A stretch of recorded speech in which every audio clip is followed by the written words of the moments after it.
News-Winston Rea Boston College tapes to be stored at Belfast court.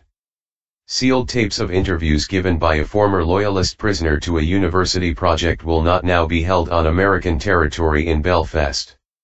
Winston Rea was one of dozens of former paramilitaries who provided testimonies about the Northern Ireland troubles to Boston College's Belfast project. Mr. Rea is trying to stop police from listening to the tapes. The sealed tapes will now be stored at the Royal Courts of Justice rather than the US Consulate building in Belfast. Senior judges had ordered that PSNI detectives could fly back from Boston on Saturday with the recordings. They directed that the testimonies must remain unopened and then be handed over to the US Consulate in Belfast until a decision is reached in the legal action. But those conditions were varied late on Friday night due to difficulties in arranging to have the sealed container lodged with American representatives. Mr. Rea is appealing a failed High Court bid to prevent police investigating murder and other paramilitary crimes from accessing the tapes. Not happy. His lawyers expressed concern at the new plans that mean the recordings will no longer be on U.S. soil.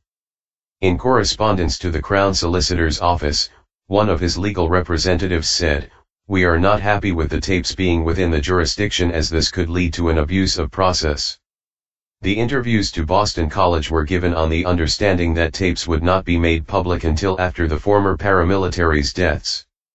But those assurances were dealt a blow in 2013 when detectives investigating the abduction and murder of Belfast mother of 10 Jean McConville back in 1972 secured the transcripts of former IRA woman Dolores Price's account.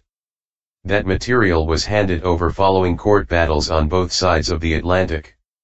Mr. Rea claimed a subpoena for his tapes is unlawful and unspecific.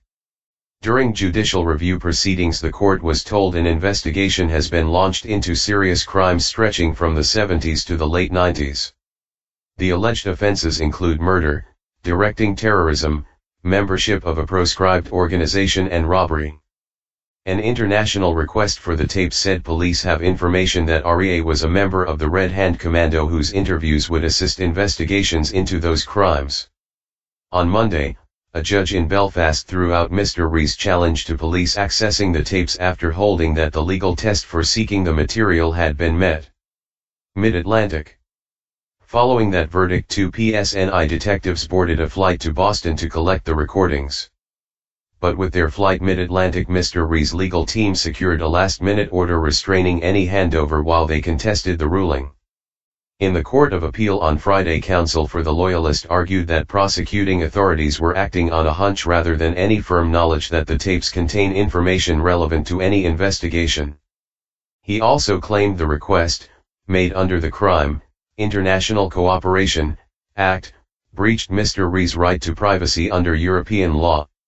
However, a barrister representing the Public Prosecution Service claimed Rea had no reasonable expectation of privacy around what he told the Boston researchers.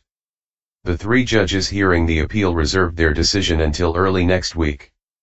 At that stage they agreed to lift the injunction so that PSNI officers traveling back from Boston on Saturday can bring the unopened tapes with them. The material was to be deposited with the American consulate and remain on American territory until a decision is given in the appeal. Now, however, the sealed container will be guarded by senior court officers.